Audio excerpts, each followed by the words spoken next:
Welcome back to the channel. In today's video I'm going to show you how to create this slideshow animation in After Effects, and I also made this as a template.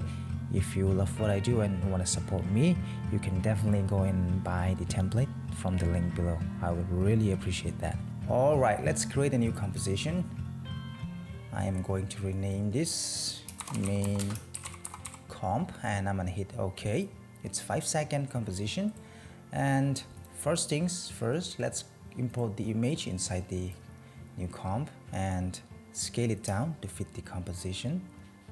Select the image and Ctrl Shift and C to pre-compose it. Make sure you check this move all attributes and rename this image. Hit OK. Make this a 3D layer. Go to layer and create a new camera, and I'm going to set OK.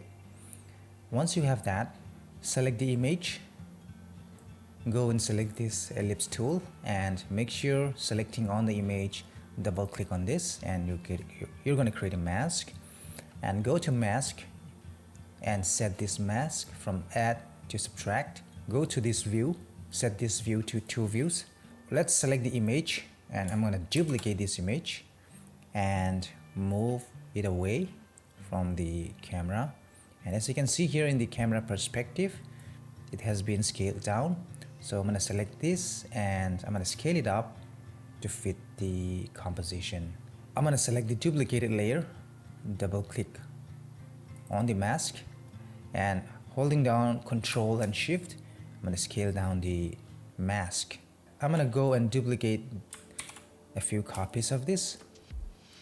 I'm going to do once again something like this, and I'm going to scale it back to the composition size and double click on the mask, Shift, Control, and I'm going to scale down the mask.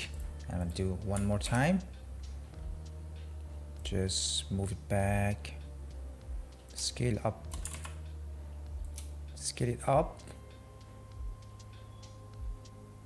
and double click on this mask and scale it down. I just scaled down the mask.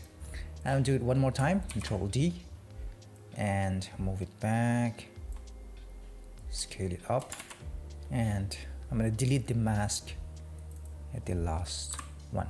The reason why I did this is, if you see here, if I move the camera, you can see you have some parallaxing going on here. So that's the reason why I did that.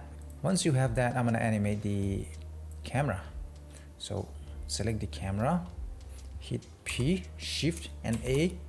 I'm going to set a keyframe here and go maybe at the last, and I'm going to dolly in the camera, something like this. So if you play it back, you can see very cool parallaxing going on there.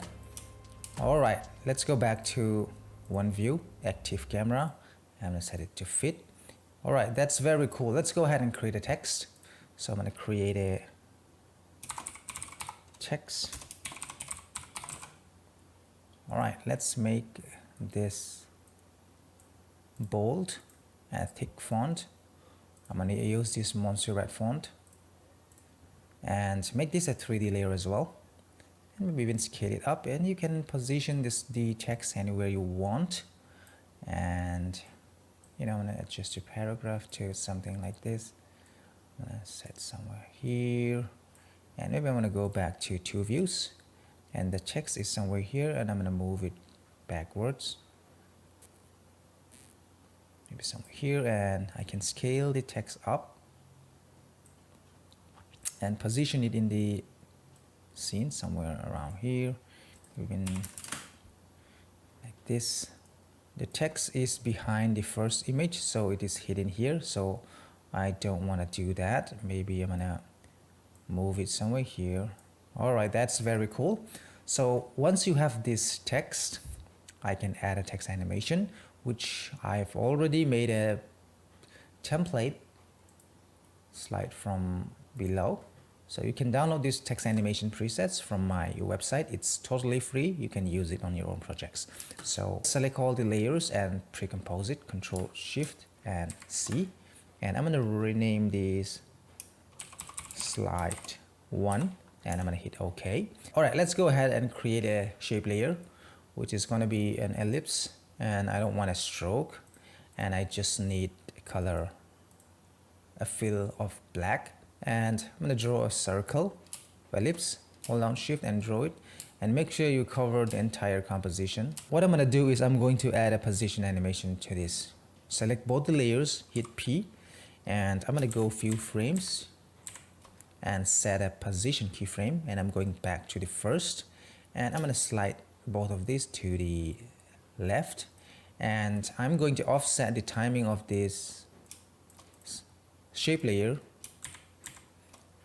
I'm gonna stretch the keyframe to somewhere here, and select all the keyframes and hit F9 for easy ease, and go to the graph, and you can make the graph, you know, something like this.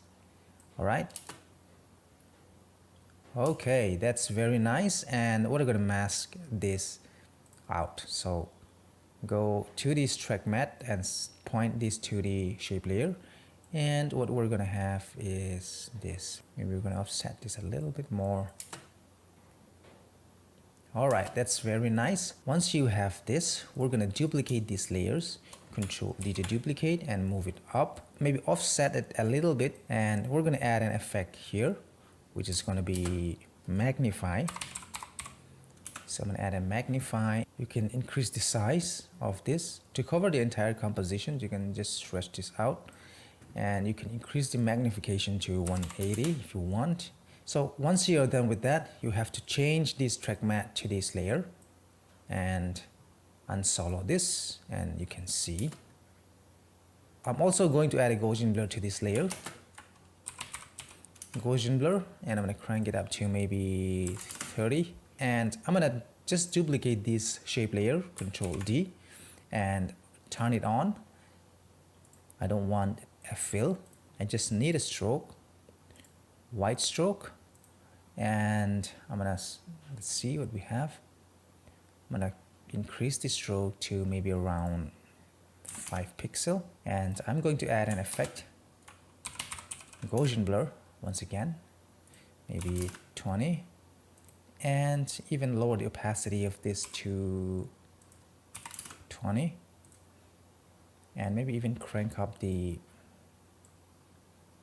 All right, I'm gonna decrease the Gaussian blur to 10 and the stroke to about 28. Okay, and I'm going to leave that for now, and I'll move ahead, duplicate this copy again, Control D, and move it up, and I'm gonna offset this a little bit and change this track mat to this layer. Very nice. And this time I'm going to change this blending mode to screen. So it's all about adding some variation to each and every duplicate of this layer, right? And I'm gonna duplicate another copy, Control D, and move it up, offset this, change the track mat to this layer. I'm gonna duplicate this shape layer again, Control D, and turn on the shape layer, and I'm going to do the same for this as well. Just need a white stroke and Gaussian blur, maybe 10 again, and even lower the opacity to 20. Increase the size of the stroke, and even duplicate this and offset the timing of this shape layer, and even increase this, and I'm going to lower the opacity to 10. You can see you have some variation, and it turns out to be very, very nice like this.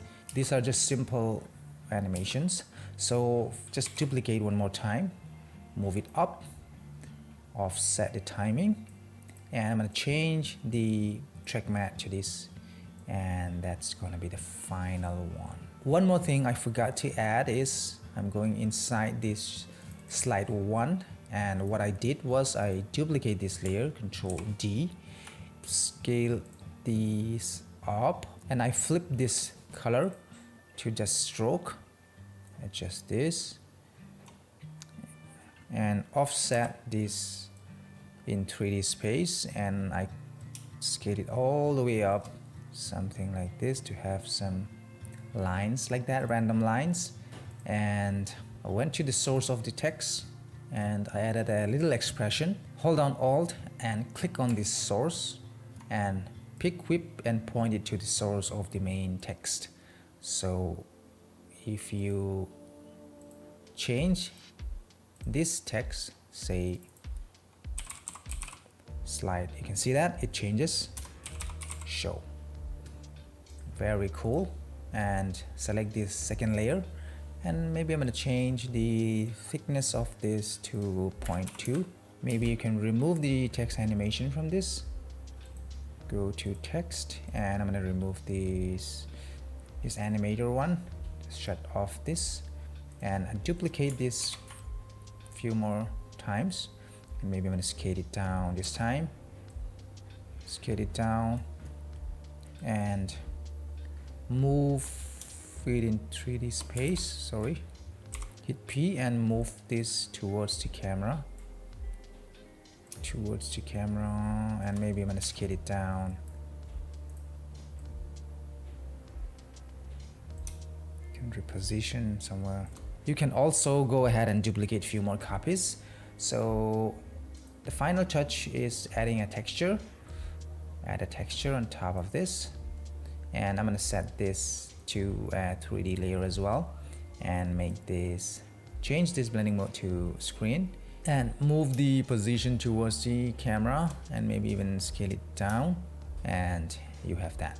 I hope you learned something from this. Watch this next video to learn more about After Effects. This is Motion Designer, and I will see you in my next video. Take care.